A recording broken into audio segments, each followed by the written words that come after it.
Pas ditën e 13 janarit 2015, afro 200 forca speciale finalizuan operacionin me emrin e koduar Zibraka, në periferi të qytetit Elbasanit. Objekti ku u krye ndërhyrja ishte mbajtur në vëzhgim të pandërprer për ditë të tëra, duke i dhënë mundësi policisë që të detajonte çdo hollësi gjatë aksionit.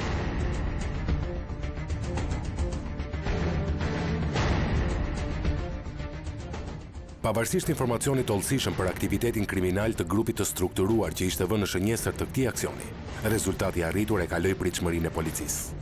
Edhe pse ishte laboratori i tretë i përpunimit të kokainës që goditej nga policia shqiptare gjatë 7 muajve të fundit, për masat e tij dhe sasia e madhe e lëndës narkotike të sekuestruar, dëshmonin për masat e vërteta të këtij grupi kriminal. Operacioni policor ushtri njëkohësisht në 5 qytete: Elbasan, Tiranë, Durrës, Vlorë dhe Fier. Grupi i madh i personave të arrestuar dhe provat materiale të kapura gjatë aksionit përbënin një sukses të dukshëm për policinë.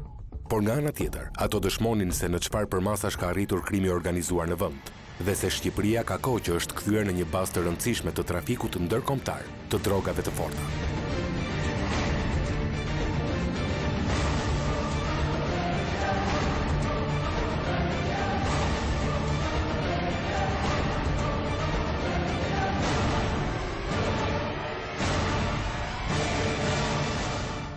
Jam këtu për të falenderuar drejtuesit e Drejtorisë Përgjithshme të Policisë së Shtetit dhe të gjithë punonjësit e policisë që u morën imtësisht ditë për ditë me profesionalizëm dhe përkushtim për arritjen e këtyre rezultateve të shkëlqyera, duke konkluduar me mjaft sukses këtë operacion. Është një hetim i plot dhe i gjithanshëm që dëshmon më së miri profesionalizmin e oficerëve të policisë së shtetit në luftën kundër krimit dhe veçanërisht krimit organizuar, në luftën kundër grupeve kriminale, në luftën kundër trafikimit të lëndëve narkotike, siç është dhe kjo.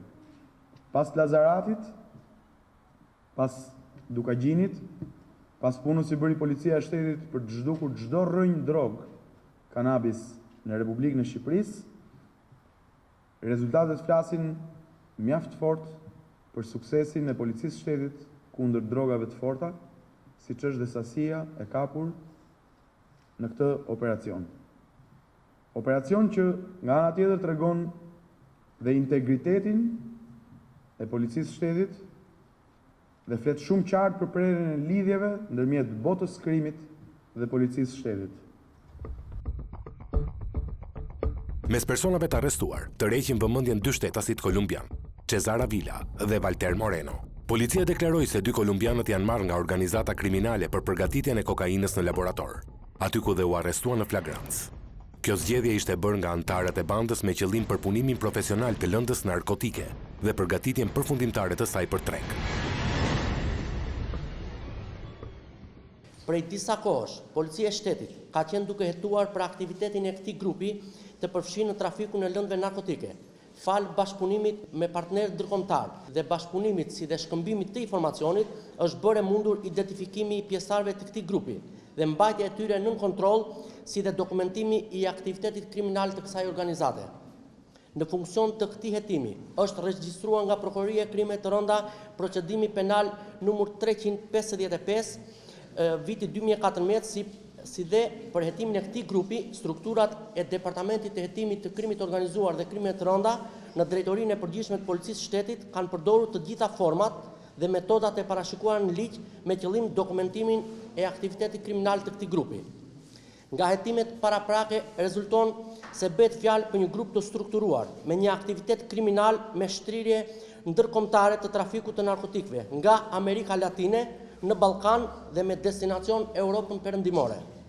Grupi kriminal siguronte lëndë me përmbajtje të substancave narkotike, të cilat më pas i nënshtroheshin një procesi përpunimi dhe nxjerrjes së substancës së pastër kokainë, me qëllim përdorimin në tregun e brendshëm dhe atë ndërkombëtar, me qëllim përpunimin profesional të lëndës narkotike dhe përgatitjen përfundimtar të saj për në treg. Organizata kriminale ka rekrutuar dhe angazhuar në përbërjen e saj shtetas kolumbian të arrestuar në këtë operacion. Sipas policisë, droga vinte nga Amerika Latine në Ballkan, përpunohej në Shqipëri dhe më pas trafikohej në vendet e Europës perëndimore, kryesisht Gjermani. Akuza fillestare në ngarkim të personave të akuzuar është ajo e krijimit të grupit të strukturuar kriminal, trafikim ndërkombëtar narkotikësh, si dhe atë të armbajtjes pa leje. Laboratori për punimin të kokainës, më i madh i zbuluar ndonjëherë në vendin tonë, ishte ngritur në ish magazinat e rezervave të shtetit, të cilat më pas ishin privatizuar dhe shërbenin për një sër aktivitetesh, duke filluar nga stalla lopësh deri tek përpunimi i lëndëve drusore.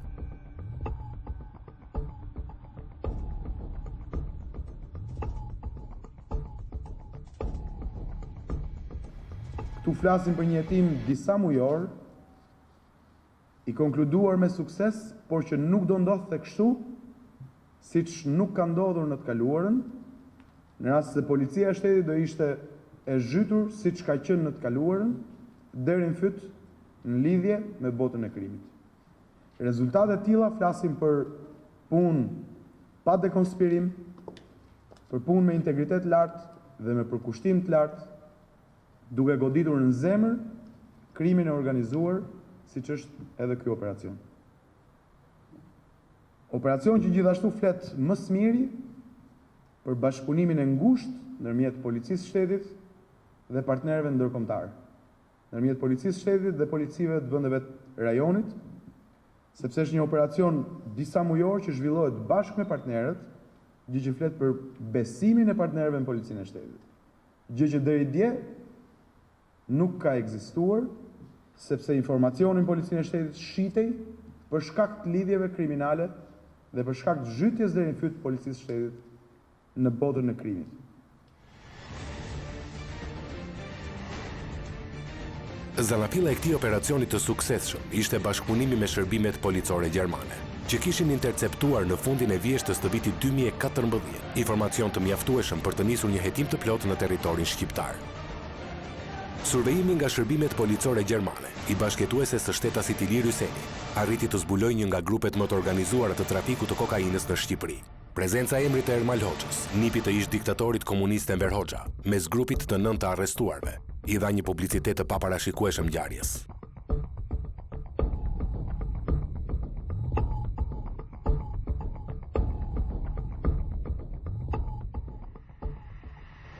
Autoritetet gjermane kishin vënë në survejim gruan, e cila bashkëjetonte në Gjermani me Ilir Hysenin, i divorcuar prej 10 vitesh. Përmes gjurmimit të saj, autoritetet gjermane donin të zbulonin origjinën e kokainës që vinte në Gjermani dhe rrjetit të trafikut. Kërkesa urgjente i është dërguar prokurorit të krimeve të rënda Eugen Pecit dhe Aki Çakos, zëvendës drejtori i përgjithshëm i policisë së shtetit. Hetimet ndaj saj zbuluan se gruaja komunikonte vazhdimisht me Ilir Hysenin dhe se makina që gjurmoi kishte udhëtuar drejt laboratorit të kokainës në Zibrak. Në vijim do të ishin autoritetet shqiptare, të cilat mbi këto informacione nisën survejimin e mëtejshëm, që çoi në arrestimin e 9 pjesëtarëve të dyshuar të këtij grupi kriminal. Grupi kokainës kishte krijuar lidhje me kartelet e drogës në Kolumbi, prej nga dyshohet se vinte lënda narkotike, e që përmes përpunimit në laboratorin e kokainës në Shqipëri, trafikoi në vendet e Europës perëndimore, kryesisht në Gjermani. Lënda narkotike dyshohet se është futur në vendin tonë, e përzier bashkë me një lëndë organike që përdoret për rregjen e lëkurave të kafshëve. Sipas ekspertëve, në momentin që lënda e parë vinte në laborator, përmes proceseve të ndryshme, specialistët kolumbian nxirrnin ekstraktin e kokainës për ta transportuar më tej drejt vendeve të Europës perëndimore.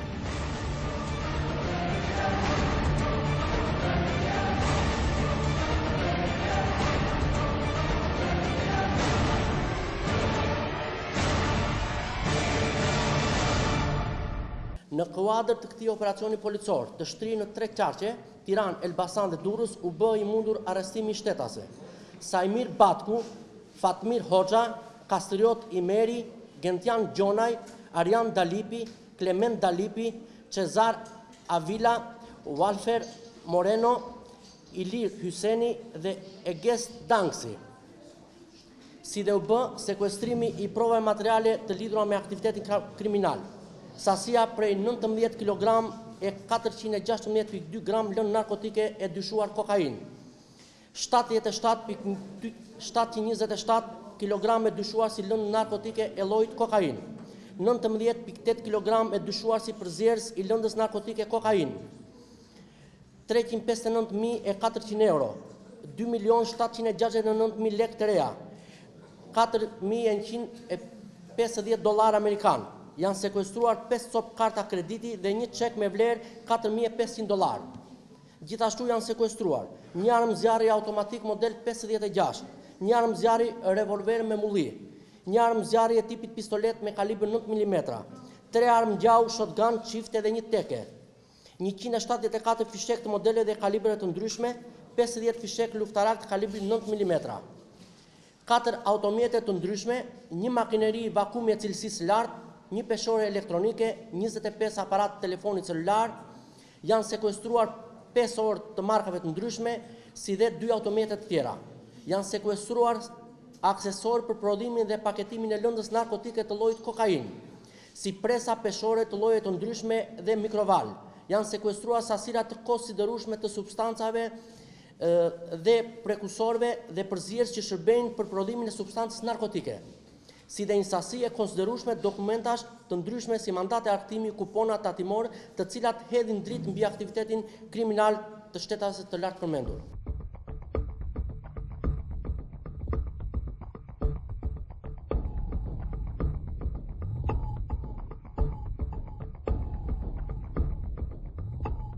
Droga dyshohet se vinte nga Kuba dhe Bolivia në Shqipëri përmes kontenierëve. Ekspertët kolumbianë ndanin përmes proceseve të ndryshme dhe veçonin vetëm ekstraktin e kokainës, e cila më pas bëhej gati për shitje në treg. Sipas tyre, droga futej në vend pasi kalonte përmes Turqisë dhe Maqedonisë. Pasi përpunoi, ajo transportohej drejt Italisë nga porti i Durrësit. Mësohet se itinerari që ndiqte droga pasi përpunoi në laboratorin e Xibrakës ishte Durrës, Itali, Austri, Gjermani. Dy shtetasit kolumbian kanë ardhur në Shqipëri në vjeshtën e vitit 2014 në rrugë toksore. Cesar Avila dhe Walter Moreno kanë hyrë në territorin shqiptar nga Kakavia në 8 nëntor të vitit kaluar dhe gjatë gjithë kësaj kohe kanë qëndruar në Shqipëri.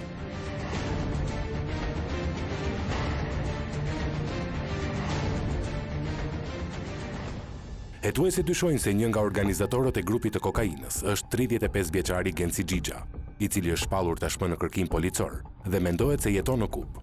Xhixha dyshohet se është personi që ka bërë furnizimin e grupit me kokainë dhe që mbante pjesën më të madhe të kontakteve me organizatat kriminale në Amerikën Latine. 35 vjeçari ka patur lidhje me 2 vëllezërit, Arjan dhe Kelmen Dalipi, si dhe me Gentian Gjonajn, të tretë arrestuar nga forcat e policisë. Xhixha rezulton si një nga miqtë e afërm dhe të nipit të Enver Hoxhës, Ermal Hoxha. Të dy të dyshuarit, Ermal Hoxha dhe Genci Xhixha, kanë jetuar në të njëjtën lagje në kryeqytet dhe kanë pasur lidhje miqësore që nga fëmijëria.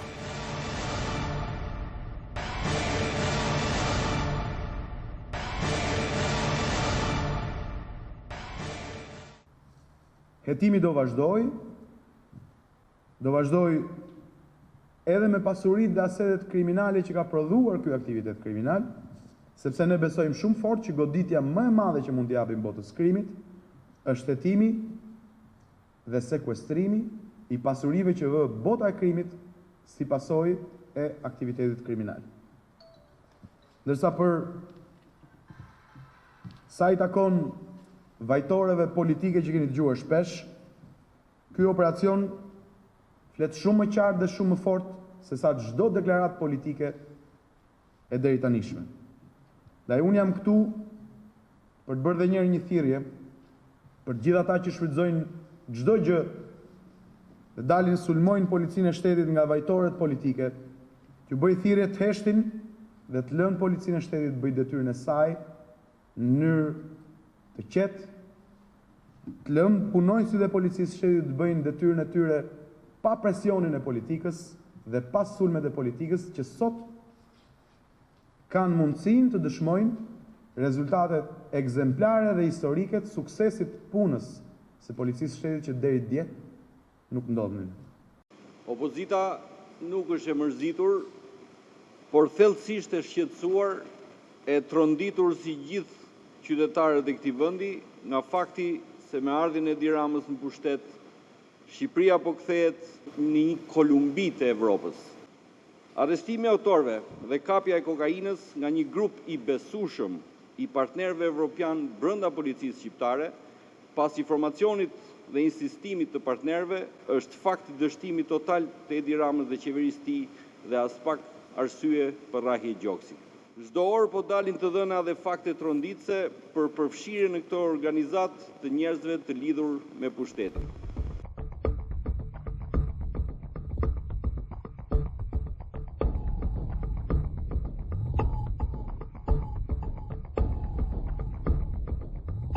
Laboratori i kokainës i sekuestruar nga policia ndodhet rreth 10 kilometra larg qytetit Elbasanit dhe shumë pranë rrugës nacionale që lidh këtë qytet me Librazhdin. Vetëm 500 metra larg laboratorit ndodhet fshati Xibrakës, nga i cili ka marrë edhe emrin operacioni policor i realizuar pak ditë më parë. Nga jashtë laboratori nuk duket fare si i tillë, pasi është fshehur shumë mirë mes një magazine të madhe që merret me prerje të druve që ndodhet në krah të majt të 2 magazinave, të cilat deri pak ditë më parë janë përdorur për përpunimin e kokainës. Laboratori është rrethuar nga mure të larta, që pa frikë shkojnë deri në 2 metra dhe të rrethuar me tela me gjëmba. Punishja e kokainës është ndërtuar brenda mjediseve të 2 magazinave të mëdha, të cilat lidhen me njëra tjetrën përmes një muri të përbashkët, në të cilin është hapur një vrim e madhe, përmes të cilës antarët e grupit kalonin nga një mjedis në tjetrin, pa u detyruar që të dilnin jashtë magazinave. Në sallën e parë vjet re prania e madhe e fuqive të mëdha, në të cilat është bërë përzierja e acideve dhe lëndës organike. Vjen në sy 3 sita të mëdha, të cilat janë përdorur nga grupi kriminal për kullimin e përzierjes së lëndës organike me acidet e ndryshme. Në njërin nga kovat vjen re shenjat se aty është nxjerr kokainë, dhe ekspertët shpjegojnë se ky proces njihet ndryshe si banjo Maria, dhe falsaj bëhet i mundur avullimi i acidit dhe përfitimi i kokainës. Procesi ka mbetur i papërfunduar dhe kokaina ka mbetur në kovë, sepse gjatë ndërhyrjes së policisë u arrestuan në magazin 2 kolumbianët, Ilir Hyseni, Gentian Gjonaj dhe 2 vëllezërit Alipi. Ekspertët gjermanë që kanë ardhur në Shqipëri për të ndihmuar në hetimin e grupit të kokainës, thanë se nga ato që panë në laborator, kanë dyshime se nuk ka më shumë se 1 muaj që ai është vënë në funksionim. Zbulimi i laboratorit të kokainës në Xibrak është i treti pas 2 laboratorëve më të vegjël të zbuluar qershorin e vitit të 2014 në fushkuqe të rrethit të Kurbinit dhe në Lazarat.